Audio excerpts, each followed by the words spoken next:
지난 시간 우리는 100년 전쟁의 시작과 잔다르크의 등장까지 알아봤습니다. 크레시와 푸아티에에서 프랑스군이 학살당했고 프랑스 왕이 포로로 잡혔죠.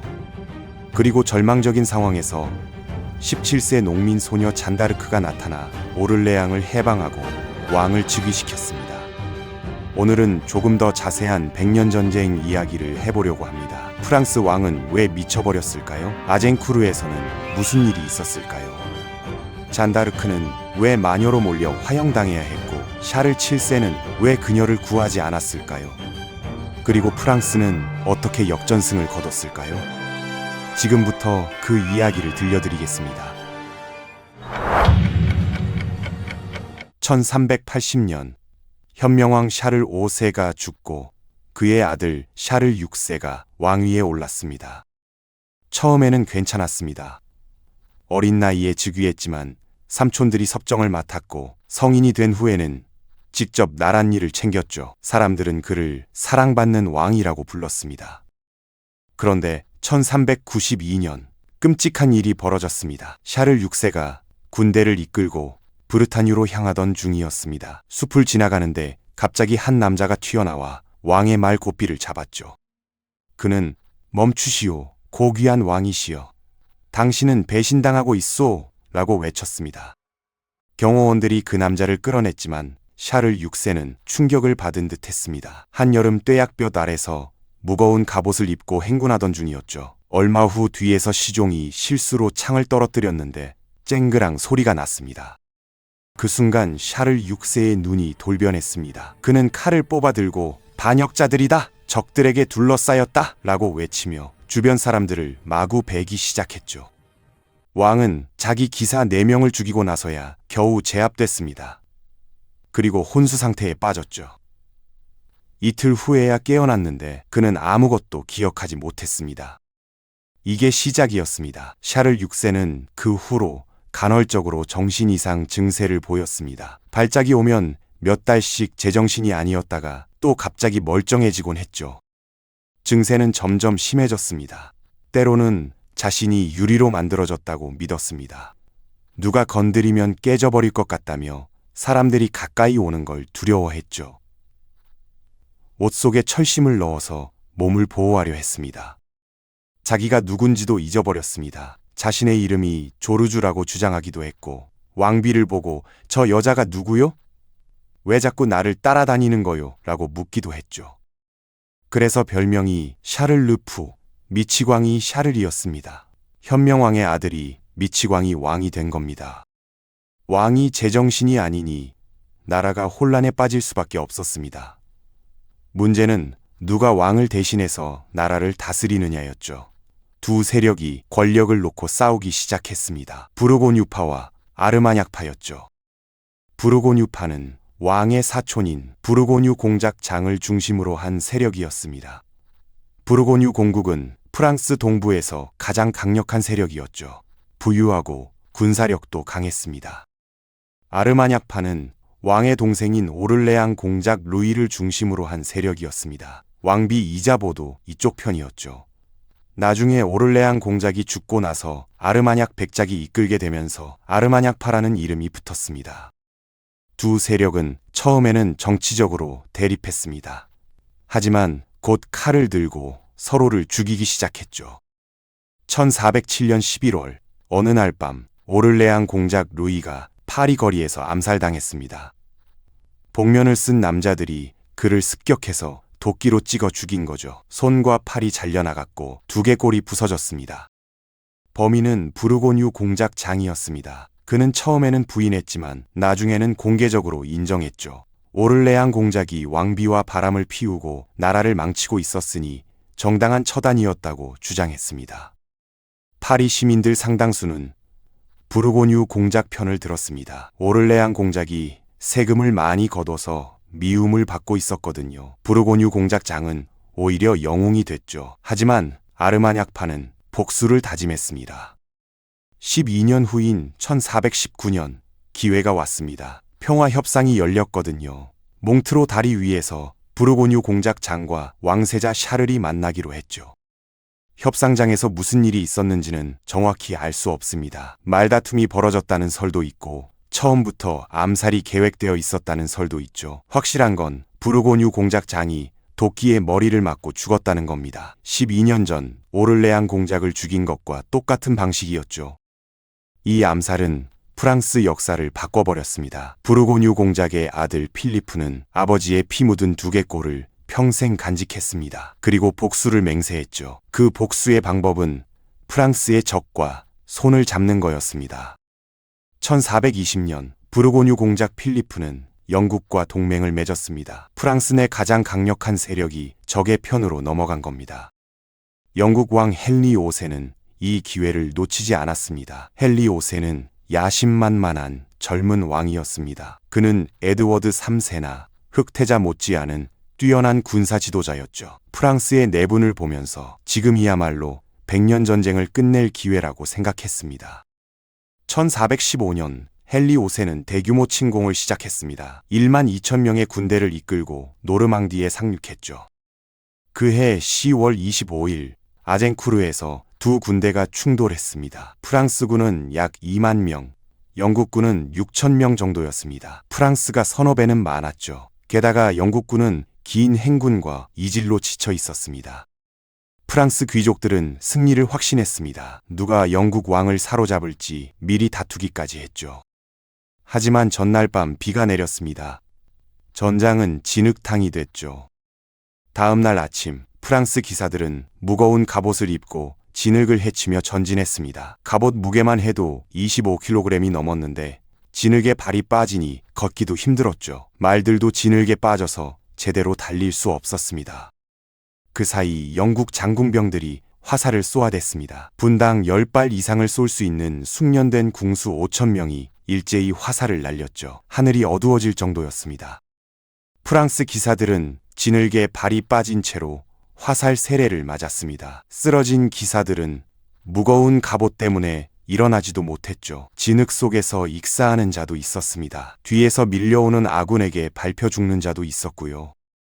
프랑스군 사상자는 약 7천 명, 영국군은 400명 정도였습니다. 일방적인 학살이었죠. 크레시와 푸아티에의 악몽이 또다시 반복된 겁니다.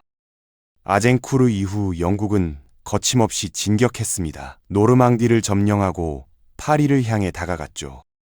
부르고뉴까지 영국 편으로 돌아선 상황에서 프랑스는 저항할 힘이 없었습니다. 1420년 트루아 조약이 체결됐습니다. 이건 프랑스 역사상 가장 굴욕적인 조약이었죠. 미치광이 왕 샤를 6세는 영국 왕 헨리 5세를 프랑스 왕위 계승자로 인정했습니다. 자기 아들 샤를 왕세자를 사생아라고 선언하고 왕위 계승권을 박탈했죠. 이건 왕비 이자보가 주도한 거였습니다. 그녀는 공개적으로 자기 아들이 남편의 자식이 아니라고 선언했죠. 왕세자 샤를은 정부의 자식이니 왕위를 이을 자격이 없다는 겁니다. 자기 아들을 사생아로 만들다니 이자보 왕비는 왜 그랬을까요? 아마도 아르마냥파에 대한 증오 때문이었을 겁니다. 왕세자 샤를 주변에는 아르마냥파가 있었고 그들이 부르고뉴 공작을 암살했으니까요. 이자보는 자기 아들보다 복수를 선택한 겁니다. 헨리 5세는 샤를 6세의 딸 카트린과 결혼했습니다. 샤를 6세가 죽으면 헨리 5세가 프랑스 왕이 되고 그 후로는 두 사람의 자심이 잉글랜드와 프랑스 양국의 왕이 되는 거였죠. 프랑스가 사실상 영국에 합병되는 순간이었습니다. 그런데 운명은 예상치 못한 방향으로 흘러갔습니다. 1422년 8월 헨리 5세가 갑자기 병으로 죽었습니다. 겨우 35세였죠. 프랑스 정복을 눈앞에 두고 쓰러진 겁니다. 아마도 이질이었을 거라고 추정됩니다. 두 달 후인 10월 미치광이 왕 샤를 6세도 죽었습니다. 트루아 조약대로라면 헨리 5세의 아들이 프랑스 왕이 되어야 했습니다. 문제는 그 아들 헨리 6세가 생후 9개월 아기였다는 거죠. 갓난 아기가 잉글랜드와 프랑스 양국의 왕이 된 겁니다. 한편 왕위 계승권을 박탈당한 샤를 왕세자는 남프랑스로 도망쳐 있었습니다. 그는 스스로를 샤를 7세라 칭하며 저항을 계속했지만 상황은 절망적이었죠. 파리는 영국 손에 있었고 북프랑스 대부분이 영국령이었습니다. 부르고뉴는 적의 편이었고 샤를 7세에게 남은 건 루아르강 남쪽뿐이었죠. 사람들은 그를 비꼬아 부르주의 왕이라고 불렀습니다. 진짜 왕이 아니라 작은 도시의 왕이라는 뜻이었죠. 게다가 샤를 7세 자신도 스스로를 믿지 못했습니다. 어머니가 공개적으로 사생아라고 선언했으니까요. 자신이 정말 왕의 아들인지 확신이 없었던 겁니다. 1428년 영국군이 오렐레앙을 포위했습니다. 오를레앙은 루아르 강변의 요충지로 여기가 뚫리면 남프랑스로 가는 길이 열리는 거였죠. 오를레앙이 함락되면 샤를 7세는 더 이상 버틸 곳이 없었습니다. 프랑스는 끝이었습니다. 400년 역사의 프랑스 왕국이 지도에서 사라지려는 순간이었죠. 지난 시간에 잔다르크가 어떻게 오를레앙을 해방하고 샤를 7세를 왕으로 즉위시켰는지 이야기했습니다. 오늘은 그 이후의 이야기를 해볼게요. 잔다르크는 왜 붙잡혔고 왜 버림받았을까요? 대관식 이후 샤를 7세와 잔다르크의 관계가 미묘해졌습니다. 잔다르크는 계속 공격해서 파리를 되찾자고 했지만 샤를 7세와 측근들은 협상을 원했거든요. 왕은 이미 즉위했으니 더 이상 위험을 감수할 필요가 없다고 생각했죠. 귀족들은 농민 소녀가 너무 커지는 게 불편했고요. 1429년 9월 잔다르크는 파리 공격을 시도했지만 실패했습니다. 허벅지에 석궁 화살을 맞고 부상당했는데 왕은 철수 명령을 내렸죠. 잔다르크가 조금만 더 버티면 파리가 떨어진다고 해도 소용없었습니다. 그 후로 잔다르크는 주요 작전에서 배제되기 시작했습니다. 작은 전투에만 투입됐죠. 1430년 5월 23일 콩피에뉴 전투에서 잔다르크가 붙잡혔습니다. 부르고뉴군에게 포로가 된 거죠. 그날 잔다르크는 부르고뉴군에 포위당한 콩피에뉴를 구하러 달려갔습니다. 소규모 기습 작전이었는데 예상보다 적군이 많았죠. 프랑스군이 후퇴하기 시작했고 잔다르크는 후위에서 병사들의 퇴각을 엄호했습니다. 문제는 콩피에뉴 성문이었습니다. 성 안의 지휘관이 적군이 따라 들어올까 두려워 문을 닫아버린 겁니다. 잔다르크는 성 밖에 고립됐고 결국 말에서 끌려 내려와 포로가 됐죠. 부르고뉴 공작 필리프는 잔다르크의 가치를 정확히 알고 있었습니다. 영국과 협상을 시작했고 영국은 거액을 제시했습니다. 금화 1만 리브르, 왕자의 몸값에 해당하는 금액이었죠. 1430년 11월 잔다르크는 영국에 팔려갔습니다. 그렇다면 샤를 7세는 왜 잔다르크를 구하지 않았을까요? 자신을 왕으로 만들어준 은인이 적에게 팔려가는데 왕은 아무것도 하지 않았습니다. 몸값을 내서 빼오려는 시도도, 군사적 구출 작전도, 외교적 압박도 없었죠. 냉정하게 들리겠지만 이유가 있었습니다. 샤를 7세의 정통성 자체가 문제였거든요. 어머니 이자보 왕비가 트루아 조약에서 아들이 사생아라고 선언했잖아요. 샤를 7세는 평생 정통성 콤플렉스에 시달렸습니다. 잔다르크는 하늘의 계시를 받았다며 샤를이 진짜 왕의 아들이라고 확인해줬습니다. 신이 보낸 사자가 증명해줬으니 정통성 문제가 해결된 거죠. 하지만 만약 잔다르크가 마녀로 판명나면 어떻게 될까요? 마녀가 왕으로 만들어줬다면 그 왕위도 악마의 것이 되는 겁니다. 잔다르크의 유죄는 샤를 7세의 정통성을 다시 흔들 수 있었죠. 샤를 7세는 딜레마에 빠졌습니다. 잔다르크를 구하려고 재판에 개입하면 오히려 자신이 마녀와 한편이라는 인상을 줄 수 있었거든요. 결국 샤를 7세는 침묵을 선택했습니다. 정치적 계산이었죠. 잔다르크 한 사람을 희생시키고 왕위를 지키는 쪽을 택한 겁니다. 은인을 버린 거죠. 영국령 노르망디의 수도 루앙으로 끌려간 잔다르크는 종교 재판에 회부됐습니다. 영국 입장에서 잔다르크는 반드시 제거해야 할 존재였습니다. 하지만 단순히 죽이면 순교자가 될 테니까요. 영국이 선택한 방법은 그녀를 마녀로 만드는 거였습니다. 잔다르크의 모든 업적을 악마의 소행으로 뒤집으려 한 거죠. 재판장은 보베의 주교 피에르 코숑이었습니다. 그는 영국 편에 선 프랑스인이었죠. 코숑은 70개가 넘는 혐의를 만들어냈습니다. 남자 옷을 입은 죄, 부모 허락 없이 집을 떠난 죄, 하나님의 음성을 들었다고 주장한 죄. 잔다르크는 글을 읽지도 쓰지도 못하는 농민 소녀였습니다. 하지만 재판정에서 그녀의 대답은 놀라울 정도로 명석했죠. 당신이 하나님의 은총 안에 있다고 생각하느냐? 이건 함정 질문이었습니다. 있다고 답하면 교만죄, 없다고 답하면 자신이 죄인임을 인정하는 거였거든요. 잔다르크의 대답은 이랬습니다. 만약 있다면 하나님께서 저를 지켜주시길 바랍니다. 만약 없다면 하나님께서 저를 그 안에 두시길 바랍니다. 신학자들도 감탄할 정도로 완벽한 대답이었습니다. 하지만 재판의 결과는 이미 정해져 있었죠. 5월 24일 잔다르크는 화형대 앞에 끌려갔습니다. 불타는 장작더미를 보여주며 자백서에 서명하면 목숨을 살려주겠다고 했죠. 19세 소녀는 두려웠을 겁니다. 그녀는 결국 서명했습니다. 하지만 약속은 지켜지지 않았습니다. 며칠 후 잔다르크가 다시 남자 옷을 입었다는 이유로 재범 판정을 받았죠. 영국 간수들이 여자 옷을 빼앗고 남자 옷만 남겨뒀다는 기록도 있습니다. 1431년 5월 30일 루앙 광장에서 잔다르크는 화형당했습니다. 불이 붙기 직전 그녀는 십자가를 달라고 요청했습니다. 영국 병사 하나가 나무 막대 2개를 묶어 십자가를 만들어줬죠.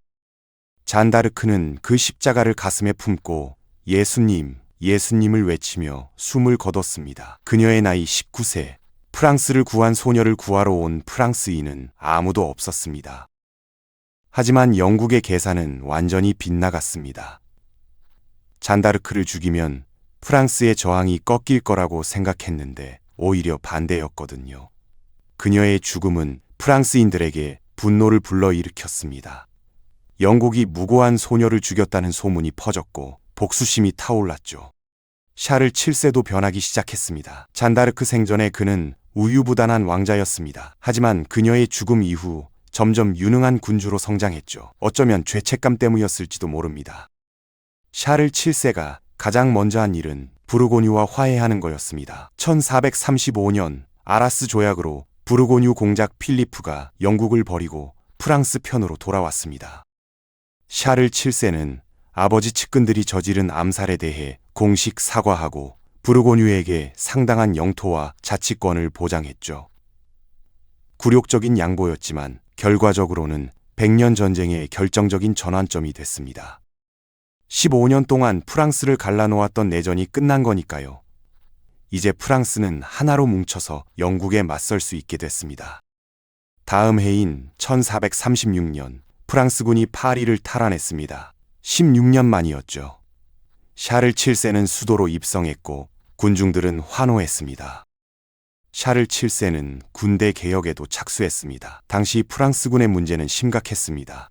대부분이 용병이었거든요. 전쟁이 있으면 돈 받고 싸우고 전쟁이 없으면 약탈을 했죠. 규율도 없었습니다. 1445년 샤를 7세는 상비군 칙령을 발표했습니다. 왕이 직접 군대를 고용하고 유지하는 거였죠. 병사들은 왕에게서 월급을 받고 왕의 명령만 따르게 했습니다. 이건 유럽 최초의 상비군 중 하나였습니다. 또 하나 결정적인 변화가 있었습니다. 바로 대포였죠. 비로 형제라는 2명의 포병 전문가가 프랑스 대포 기술을 혁신했습니다. 새로운 대포는 더 작고 더 가벼웠지만 위력은 오히려 강해졌죠. 예전에는 성 하나 부수는데 몇 달이 걸렸는데 새 대포로는 며칠이면 됐습니다. 1449년 샤를 7세는 대대적인 반격을 시작했습니다. 노르망디를 향해 진격했는데 영국군은 속수무책이었죠. 프랑스 대포가 성들을 하나씩 무너뜨렸거든요. 1450년 포르미니 전투에서 프랑스군이 영국군을 완파했습니다. 크레시, 푸아티에, 아젠쿠르에서 당한 굴욕을 마침내 갚은 거죠. 노르망디 전체가 프랑스 손에 들어왔습니다. 이제 영국에 남은 건 기엔 지방뿐이었습니다. 보르도를 중심으로 한 와인 산지였는데 여기는 300년 동안 영국령이었죠. 1453년 7월 17일 카스티용에서 마지막 전투가 벌어졌습니다. 영국의 노장 탈보트 장군이 기마 돌격을 명령했지만 시대가 바뀌어 있었습니다. 프랑스군이 배치한 대포 300문이 일제히 불을 뿜었고 영국군은 전멸했죠. 탈보트 장군도 전사했습니다. 그해 10월 보르도가 함락되면서 100년 전쟁이 끝났습니다. 116년에 걸친 전쟁이었죠. 영국에 남은 프랑스 땅은 항구 도시 칼레 하나뿐이었습니다. 프랑스는 완전히 승리했습니다. 전쟁이 끝난 후 샤를 7세는 잔다르크 재판을 다시 열었습니다. 1456년 복권 재판에서 모든 혐의가 무효로 선언됐습니다. 잔다르크는 무죄였죠. 하지만 이미 25년이 지난 뒤였습니다. 판결은 죽은 소녀를 살려내지 못했습니다.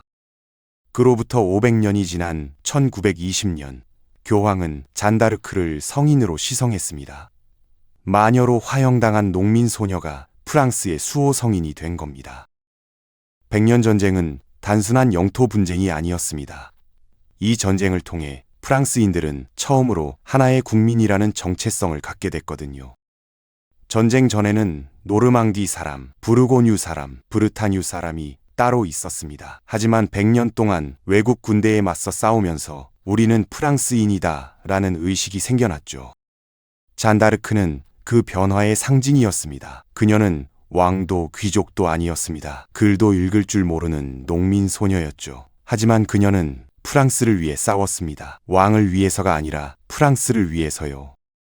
동네미의 이름 없는 소녀가 칼을 들고 프랑스를 구하러 나선 순간 프랑스는 왕의 나라에서 국민의 나라로 바뀌기 시작했습니다.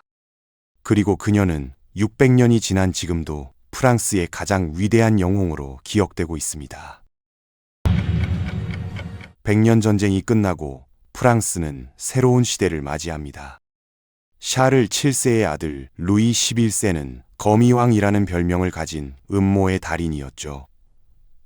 그는 전쟁 대신 협상과 뇌물과 암살로 프랑스를 통일해 나갔습니다. 그리고 프랑스는 이탈리아를 향해 눈을 돌립니다. 유럽 최강국이 된 프랑스가 르네상스의 본고장 이탈리아를 정복하려 나선 거죠. 하지만 그곳에서 프랑스는 새로운 강적을 만나게 됩니다. 스페인의 합스부르크 가문, 그들과의 대결은 200년 넘게 이어지며 유럽 역사를 뒤흔들게 됩니다. 다음 편에서는 거미왕 루이 11세부터 태양왕 루이 14세까지 프랑스 절대왕정의 탄생을 다뤄보겠습니다.